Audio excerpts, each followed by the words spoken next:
que você acha que a NASA... Você acha que lá o homem foi à Lua mesmo? Qual que é a sua visão? Quando você começa a estudar esses assuntos, você volta no tempo para Apollo 11, por exemplo, 1969. Antes disso,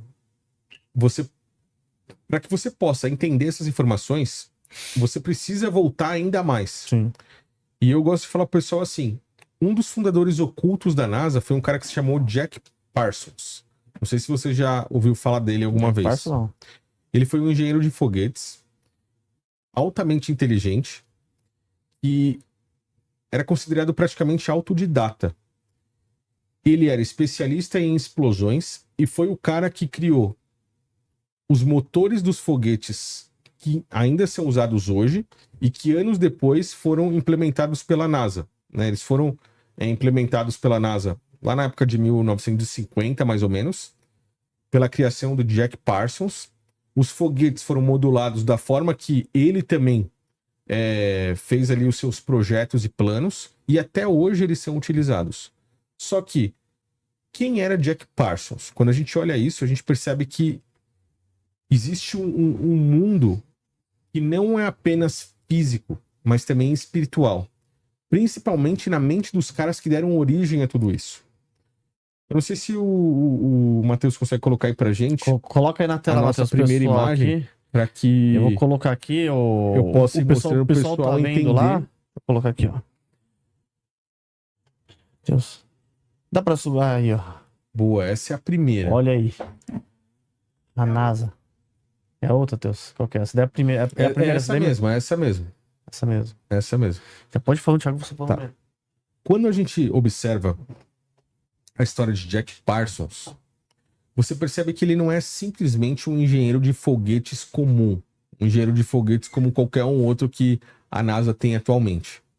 Você percebe que ele era um cara extremamente espiritual. Um cara que mexia com ocultismo, que mexia, de certa forma, com satanismo. Inclusive, se você estudar a história de Jack Parsons, você percebe que ele mesmo se considerava o próprio anticristo. Adepto de Aleister Crowley, por exemplo. E como eram os rituais feitos por Jack Parsons? Era um ritual praticamente sexual, onde ele tentou, inclusive, colocar junto com ele uma mulher. Ele arrumou uma mulher para namorar, para ficar ali com ela e fazer rituais sexuais. Então, Jack Parsons era um engenheiro de foguetes diferenciado. Ele fazia rituais que envolviam sexo. Qual era o intuito desse ritual? O intuito era fazer com que uma das entidades descritas em Apocalipse na Bíblia fossem invocadas. A gente está falando de Babylon, ou a Grande Babilônia, que é descrita como uma prostituta em Apocalipse. E a ideia de Jack Parsons era invocar essa prostituta para que ele conseguisse acelerar o processo do Apocalipse, pois ele se colocava como o próprio anticristo. Caramba! E aí os seus rituais eram feitos com explosões inicialmente, e depois com foguetes. Tanto é que ele morreu com uma explosão. Sim. Mas qual era o plano dele? O plano dele era fazer um ritual sexual nos céus. Então ele cria um foguete com um motor que tivesse uma potência para levar um falo masculino, um órgão sexual masculino, até os céus em um ritual de penetração. Parece uma loucura isso aqui, né? Mas é uma realidade. Quando você olha para a NASA, por exemplo, ou empresas que envolvem-se com a criação de foguetes, você percebe, aqui, por exemplo, Luan, que um foguete ele tem o mesmo desenho de um falo masculino, de um órgão sexual masculino. E, quando a gente fala da NASA, você percebe que esse ritual continua até os dias de hoje, até 2026. Olha, por exemplo, ali, em 1969. Aquele desenho que você tá vendo ali, que lembra um órgão sexual, ela é a trajetória da missão Apollo 11. Não é possível. Eles já estão fazendo já. Ali a gente tem a trajetória também, né, o trajeto de um rover chamado Spirit, que percorreu o solo de Marte em 2009. E ele fez também uma pistola ali. A mesma pistola. Não é possível. Quando eles foram na missão Apollo 11, eles levaram na Lua um objeto que eles chamaram de Moon Museum, em inglês. Museu da Lua. Que é esse objeto pequenininho aqui. É que ele não tá grande e não vai dar pro pessoal ver direito. Mas nesse objeto que tá ali no dedo ali do astronauta e o qual eles levaram pra Lua, eles também desenharam um órgão genital masculino nele. Porque tudo isso faz parte desse grande ritual. Quando você olha um foguete, por exemplo, indo aos céus e em direção à Lua, você entende que a Lua é um astro que tem energia feminina. Eu coloquei uma imagem ali de Aleister Crowley, porque tanto Jack Parsons, que era um dos engenheiros da NASA, como o Aleister Crowley, eles tinham laços com a maçonaria. E a maçonaria enxerga os astros Sol e Lua como astros que possuem energia. A Lua, ela possui uma energia completamente feminina. E o Sol, uma energia masculina. Então, quando você tem um foguete que está indo em direção à Lua, por exemplo, fazendo uma espécie de ritual, você tem, na verdade, um grande ritual sexual acontecendo nos céus. Eu coloquei ali em cima a palavra NASA, traduzida aí, ou transliterada ao hebraico, onde existem duas interpretações fonéticas as quais a gente pode falar a respeito de NASA. Se você pegar a sigla NASA, você vai ver que é uma agência nacional, né, sobre satânico, astronomia e tal. Mas quando você fala sobre mensagens subliminares, você vê que a palavra NASA, advinda do hebraico, ela pode significar carregar, suportar, ou se ela for colocada como Nashá ou Nashá com H no final, da forma que eu coloquei na imagem, sim, ela significa sedutora, seduzir, possível, iludir, mentir. É algo que seduz, que engana. A serpente, como nós falamos agora há pouco no livro de Gênesis ou de Apocalipse, sim, é aquela que vem para enganar, seduzir, entendeu?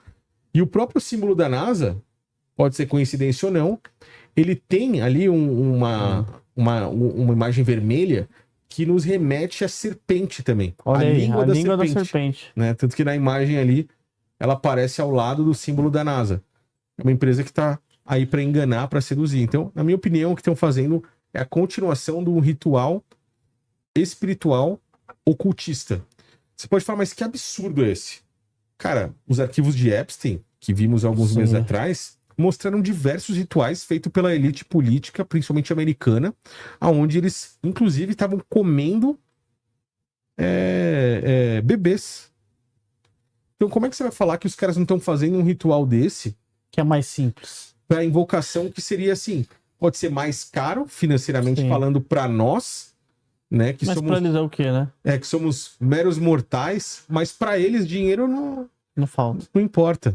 Né? O dinheiro não é algo que é algo... E aquele ali é o pai do ocultismo, Aleister Crowley. Exatamente, Aleister Crowley. E é engraçado, né? A missão, tanto Artemis 2, foi feita no dia 1º de abril, que é o dia da mentira. Sim. E a primeira foto da Terra, em 1960, foi divulgada também no dia 1º de abril, no dia da mentira. No dia da mentira? Exatamente.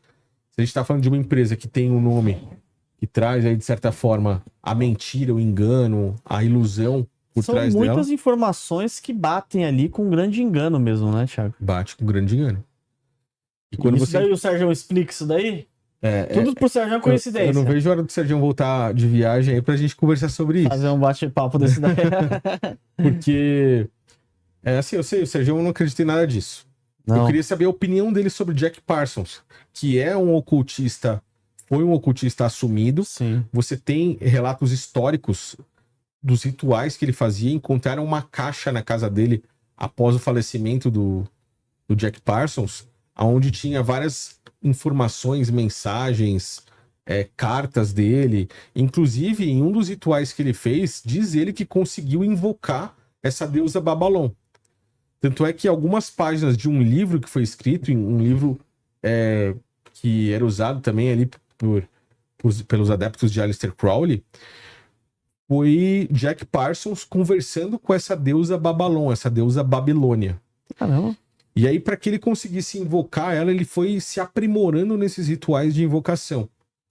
E é um dos caras que é basicamente um dos fundadores da NASA. Então não tem como negar que a gente tá falando de um ritual ocultista por completo, entendeu? E o nome Artemis, ele remete também? Cara, o nome Artemis, até o momento, eu fiz uma pesquisa e não encontrei nada que fale a respeito do nome.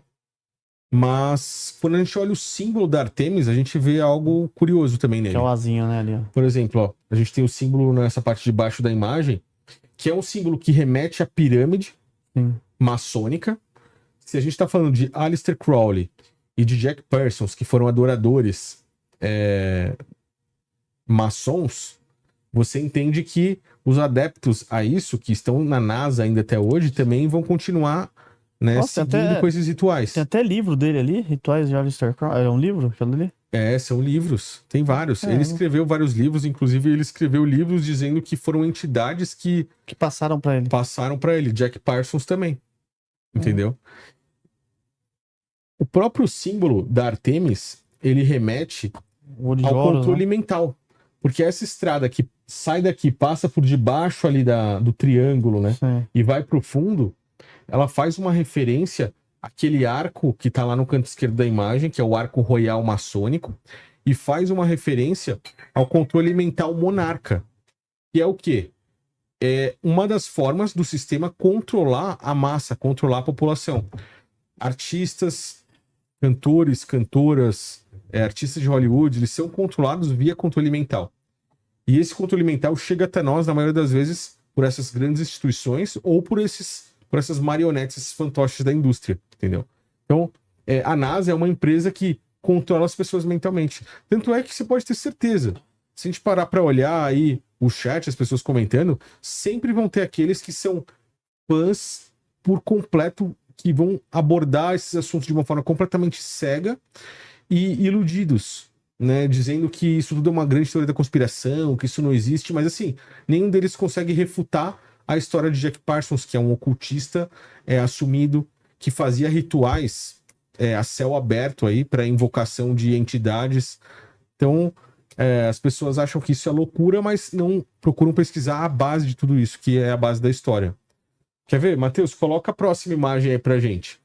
A gente tá falando de caras que são adeptos da maçonaria, estavam fazendo rituais de invocação e adoram, de certa forma, Baphomet. Quando você olha símbolos que envolvem não só a NASA, mas a empresa de Jeff Bezos também, que mandou a Katy Perry no ano passado ali, né? Não mandou ela para a Lua, mas mandou ela para a órbita da Terra. Foi uma viagem de alguns segundos, que ela e mais 5 mulheres subiram ali na nave e desceram. Você encontra simbologia em praticamente tudo. Em tudo? Um exemplo, o símbolo da missão ali da Katy Perry, se você virar ele de ponta cabeça, você encontra a figura de um bode, o rosto de um bode. Na missão Artemis, você viu de forma subliminar, quando estavam colocando, foi uma imagem que curiosamente ficou famosa, chegou à população aí, quando estavam colocando lanches, né, ali, objetos na roupa dos astronautas, um dos rapazes que estava colocando, ele tinha uma tatuagem que remetia ao bode, e essa imagem viralizou. E várias outras coisas ali no dedo dele, né? E vários outros símbolos ali. Como se fossem sigilos ali no dedo, né? O boné das forças especiais ali, militares dos Estados Unidos. Faz o chifrinho do... Se você virar ao contrário, você vê que aparece o chifre e o pentagrama invertido. O pentagrama é considerado geometria sagrada. Esse pentagrama é um símbolo de invocação, ritual de invocação do bode do próprio Sérgio Baphomet. com o bonezinho lá, achando que tá tudo normal. Brincadeira. Brincadeira, Sérgio. Sérgio, e assim, como a gente fala, o Sérgio é um cara que eu acho ele super gente fina, né? Demais, tenho vontade Sérgio, de conversar com ele sobre isso, mas eu já sei a resposta dele. Ele não acredita em nada disso. Você tá viajando na maionese. Exatamente. A gente tem Buzz Aldrin ali fazendo o símbolo do olho maçônico, que é o One Eye, e é um gesto das marionetes do controle mental monarca. Todos aqueles que são controlados mentalmente pelo sistema e seguem a agenda, eles fazem esse olho.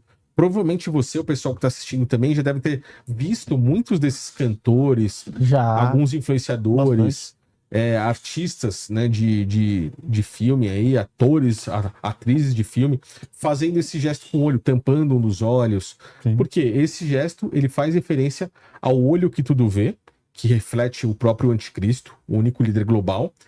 É uma referência maçônica. E também dizendo assim, olha, eu sou controlado mentalmente e sigo essa agenda. Buzz Aldrin é um dos astronautas lá da Apollo 11, de 1960. 1969. Que é ele ali embaixo, ali? E é ele ali embaixo, inclusive, posando pra foto na época com um anel maçônico. Olha aí. Entendeu? Então a gente tem toda a ligação, porque a maçonaria, a partir do grau 29, precisa fazer uma escolha. Eles precisam escolher entre a luz de Baphomet ou aquilo que Cristo prega fora das lojas maçônicas. Então, se o cara for adepto como Buzz Aldrin, que estava usando, né, no seu braço ali, né, o logo do grau 33 de Ordem pelo Caos, ele fez a sua escolha, é um adepto de Baphomet. E é por isso que a gente vê tudo isso envolvendo empresas como a NASA, fazendo referência a essa simbologia. Não acreditar nisso é fechar os olhos para muita coisa, principalmente para o mundo espiritual. Aí a pessoa pode falar, mas eu sou ateu, eu não acredito nisso. Tá, a pessoa pode ser Vai pro ateu inferno ou ateia. ateu. Até cristão vai pro inferno.